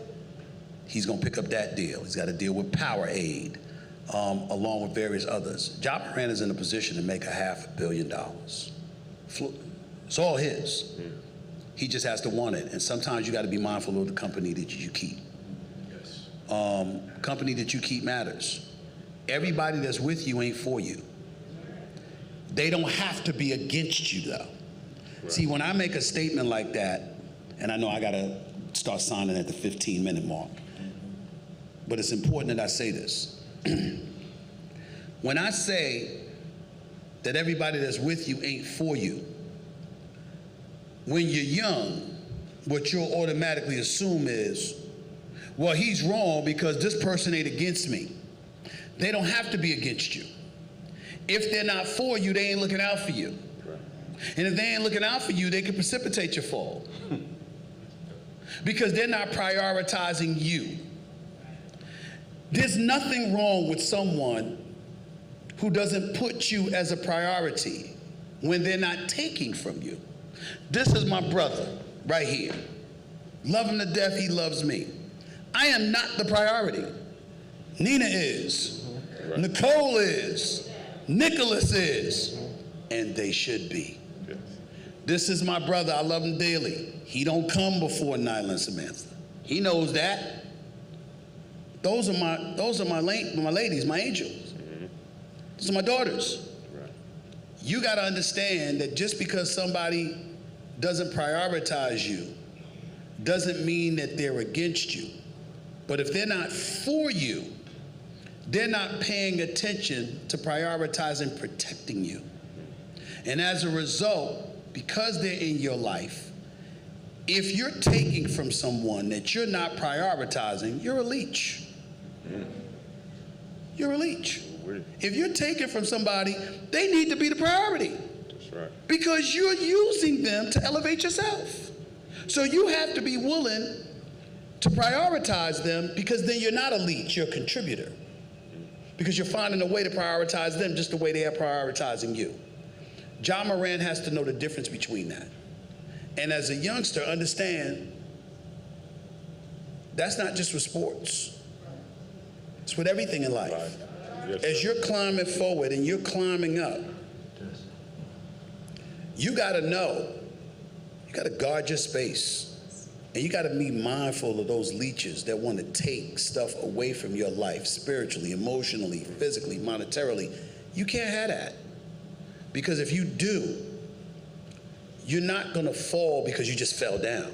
You're gonna fall because the weight on your shoulders is too much for you to bear. And you can only stand but so tall. You gotta be mindful of that and protect yourself from that at all costs.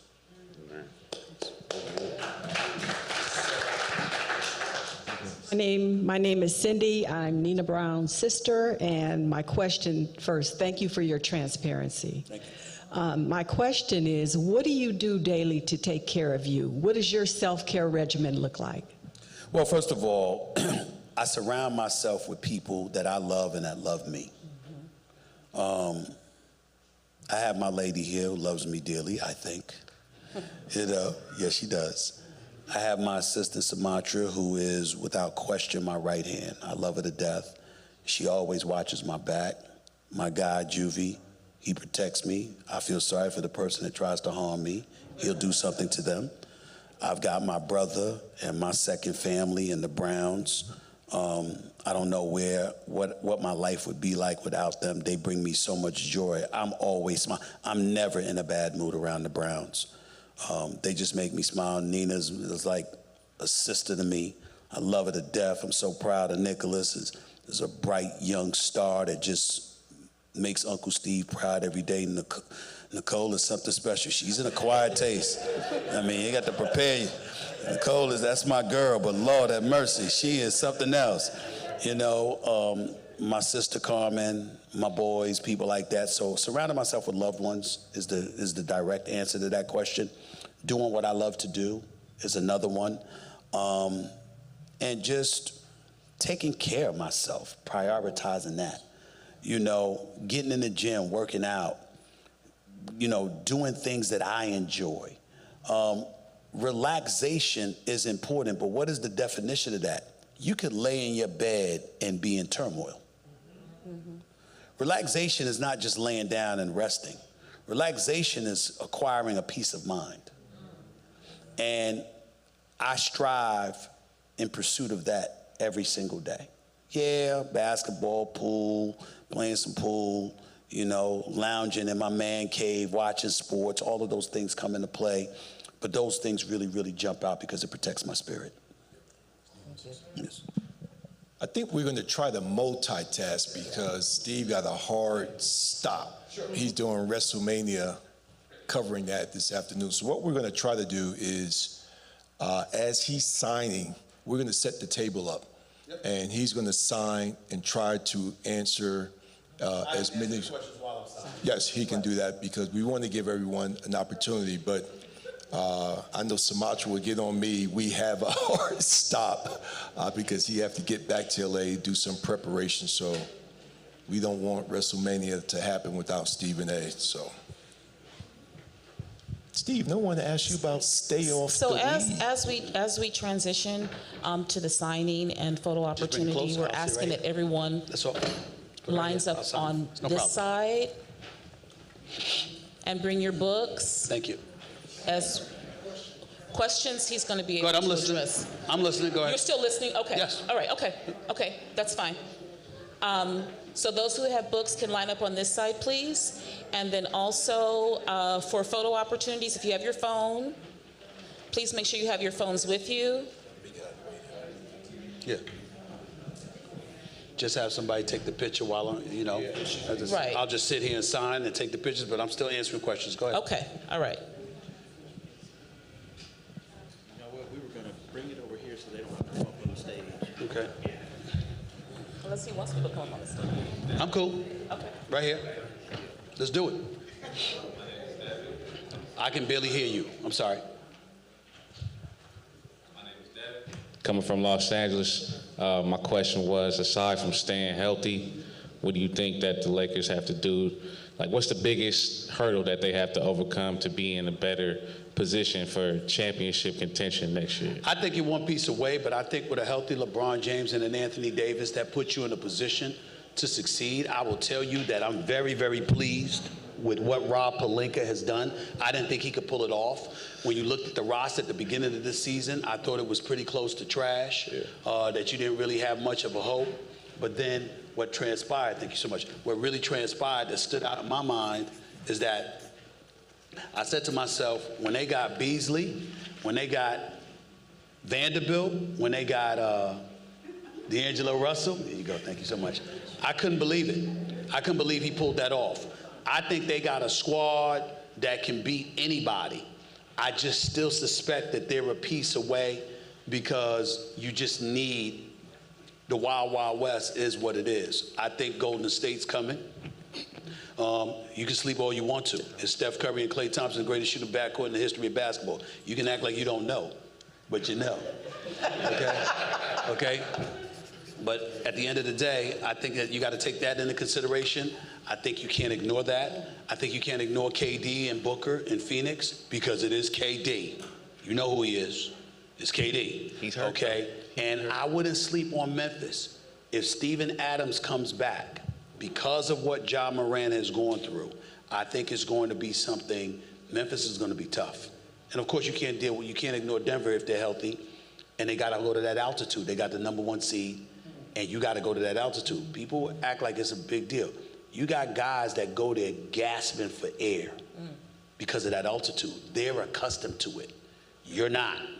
That's a problem, especially in the injury-plagued season that we've had. But the Lakers got a chance. I do. Appreciate you. And let me not forget the Clippers. Yes. Go ahead, I'm listening. Hello, my name is Malachi. I'm from Fontana. How you doing, man? I just had a question. How has your marriage been affected by your journey to this day? How's my what been affected? Or lady marriage? Marriage? Or your I'm wife? in a relationship. I'm not married. Your relationship, my Yes, bad. go ahead. Your relationship been affected by your journey to this day, and how did you manage to keep her happy on those nights? Maybe when you were grinding, maybe you didn't have a lot of money, or did, to still have fun dates. And Oh, you talking about when I was younger? Okay, let me tell you something. Let me tell you. I'm gonna go on love doctor mode here for you. All right? Okay. I'm sorry. Let me tell you something right now. Okay. In my opinion, and this is just an opinion, there are people, even when they're interested in where you're going, they still meet you where you're at. Okay? So it's one of those situations. Let's say, for example, if you have a young lady and you don't have money, but she's interested in you, right? Chances are she's interested in where you're going. What's your ambition? What's your work ethic? What's your moral compass as it pertains to, being in a relationship with somebody? For me, I've always been that dude where, I told you I'm just signing my name. I'm sorry. Okay, yeah, because I'll be here all day if I did that. Okay? See, you got me doing those. You know what I'm saying? Give me 1 second. I think that what you got to pay attention, thank you so much, man. I think what you got to pay attention to is that when I was coming up in the business, I ran into somebody and they came up to me as I started and they said, Mr. Smith, I got to ask you this question. I got this job offer in Seattle. Thank you so much. I got this job offer in Seattle. I said, what's the problem? He says, I'm in love. I said, you're asking me?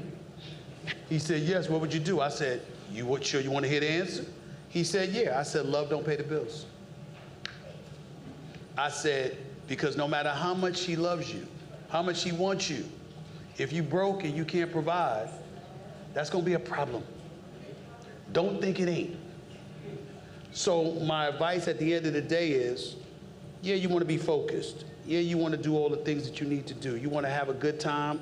You find somebody you care about. You want to care about her just as much as she cares about you, if not more. But what you don't want to do is sacrifice your own well-being in the process, because what you don't want is her taking care of you. You want to be able to take care of her.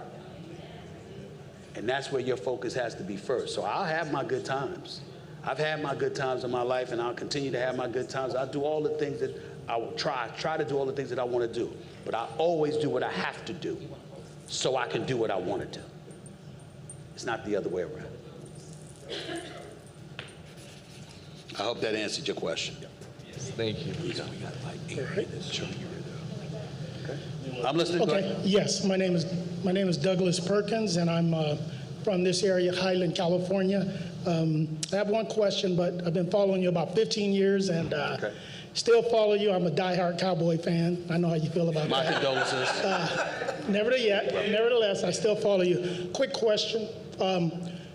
So you have encountered a number of athletes and prominent people, what we call prominent people. What is the spirit, in your opinion, the spiritual climate of these young men that you guys discuss on First Take or whatever show you're on, I Am Athlete or Pivot, what have you? In your opinion, what is that spiritual climate? Because culturally, many, especially in the Black African-American culture, we've been introduced to God and different things, but yet they go through various things and they have personalities like you that... When you talk about spiritual climate, I would tell you it's very challenging, to say the least. Okay. Because I don't think that we live in a society that preaches about the importance of spirituality. They say it, they throw it out there as an aside, but they don't really care about it as much as they should. They leave it to you individually. If you look at a lot of things that's transpiring in this world, anybody that's God-fearing, that pays any attention to the things that have been stated biblically and beyond will tell you, we're not living in a day and age where that's being paid attention, to the degree that it should be. And what happens is that Money has a lot to do with it, because what happens is that people that have the money to dole out, they're not preaching about its importance. You know, you have a situation like, listen, I'm not here to be political or anything like that. Hey, how are you? How you doing? You have anything like that, but based on what we've read in Scripture, based on the things that a lot of folks have been taught, you don't look at our society today and see folks really preaching about that. Right. I mean, a matter of fact, society is going in reverse, and they're trying to get you to force you to embrace something that's the antithesis of everything you may have learned in your religion. You know, to the point where you could get, I could get fired. I literally could get fired if I quoted Scripture and said it's right here. That could happen.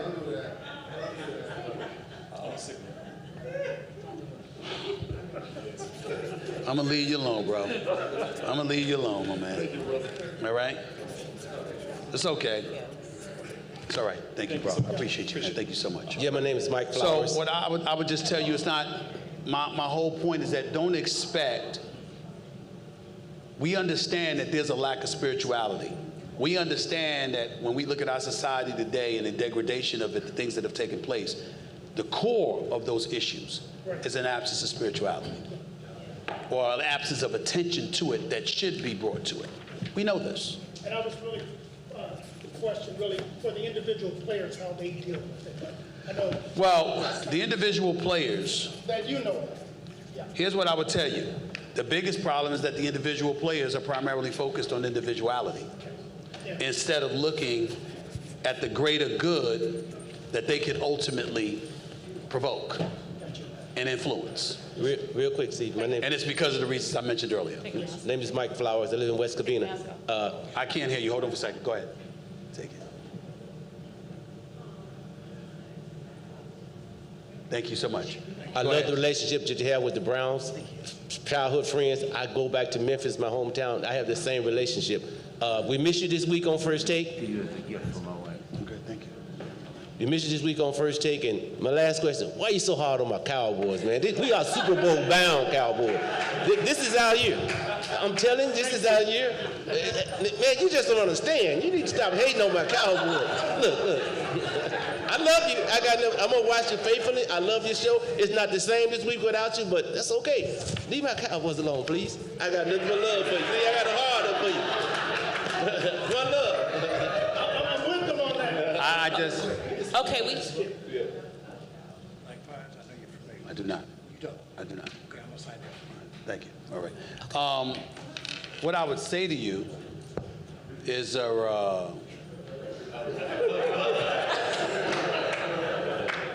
because we in church. You said what you said. Did you say that last year? Did you say it last year? No, that's not what I asked. I asked you, did you say it last year? Did you say it the year before that? Is it not true that the same thing you just said to me, you've been saying for the last 27 years? That's true. Have a nice day. So with that, we're going to wrap up. I do have one quick question, though, for you. Yes. When it's all said and done, what is the legacy of Stephen A? I tried to impact as many lives as I possibly could overall with positivity. I know it does not seem that way at times, because when you're being candid and broaching subject matters that require truth, the truth, at least in its infancy, is not always easy to embrace. But considering what I could have accomplished if I was willing to sell out and to sell us down the river, and to not prioritize speaking on and preaching about the importance of things that would have a profound effect on my community, who knows what I would have been able to pull off. But I said, no, I'm not doing that. I'm going to do what's right, what I believe in my heart is the right way to go. And at the end of the day, because of it, I expect lives to be impacted in a very positive way about it, and I expect to go down as arguably the greatest at what I do in the history of this country.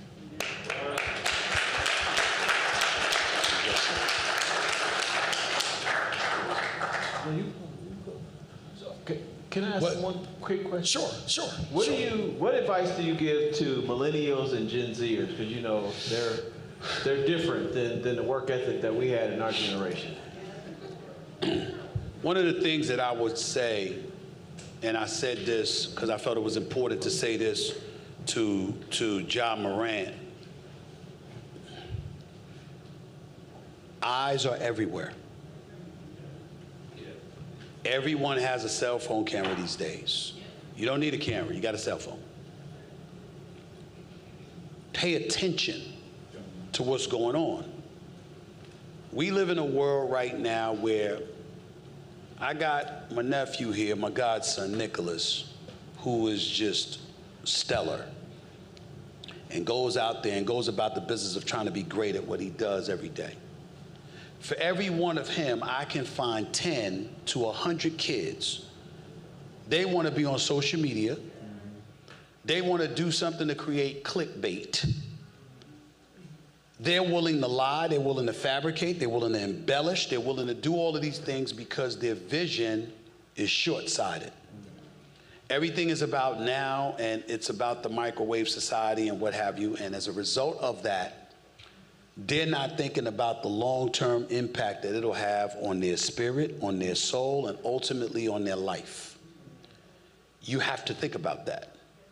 You have to understand that we're living in a day and age, one mistake could cost you everything. It's not to say that you're not gonna make them, because we all make mistakes. None of us are flawless. But knowing that one mistake can cost you everything, and knowing that there are eyes everywhere, and knowing that there's always someone out there with the temptation to bring you down, because we live in a day and age where people's definition of success is about lowering somebody to their level rather than elevating themselves to somebody else's level. Because that's the world that we're living in, make sure it ain't you. Make sure it ain't you. You don't have time for people. Everybody knows this, no matter how, or whatever your ethnicity is, however old you are, it doesn't matter. Everybody has somebody in our life who is an anchor. And I mean that as somebody that's bringing you down. Shred them off. Shred them off. You don't have to deal with that. People will lead you to believe that you have to deal with people who do that to you. You don't. You can love someone from afar. You don't have to cut them off. You can love them from afar. You can limit the time you spend with them. You can limit the time that they have in your ear. You can limit their presence in your life. And guess what you can also do? You can be honest in telling them why. I'm trying to do this. If you can't vibe with me on that, could you please have the decency to move out my way? You can do that. It's not hard. It really isn't. You might think it's hard, but it truly, truly is not. And at the end of the day, it's about self-preservation for this one reason and this one reason only. Without you, there's no y'all. There's no you and anyone else. You and family, you and loved ones, you and friends, or whatever the case may be. If you're not doing what it takes to take care of you, you're certainly not going to be in any kind of position to help take care of anybody else. That's what you have to remember.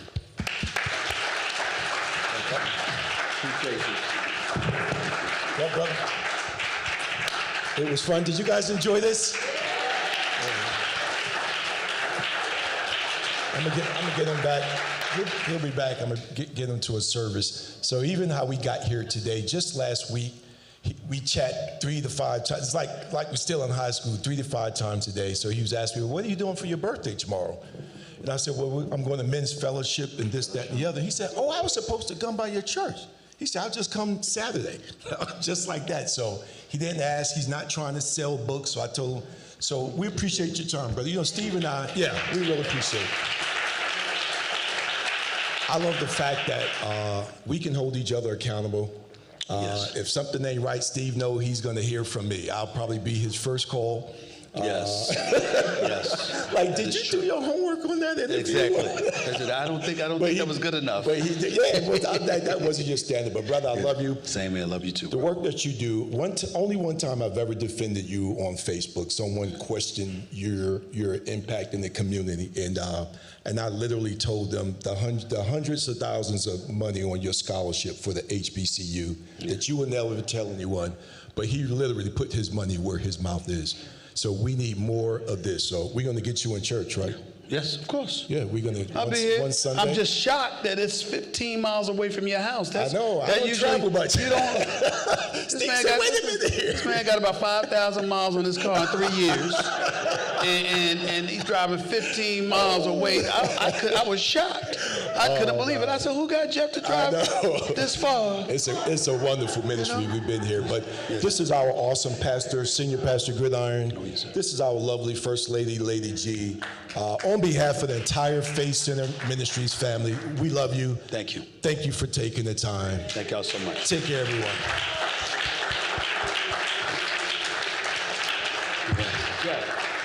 Pray us out. Pray us out. Okay, real quick. Father God, we thank you for this time together. Give us grace. This is a beautiful day, Lord, that you've made. We thank you for the opportunity to interact with someone who you allowed to be elevated in spite of all that he's gone through, Lord. You put him here. Thank you for the process. Thank you for the wisdom and the understanding that was discussed today. We give you all the glory and all the praise. In Jesus' name, amen.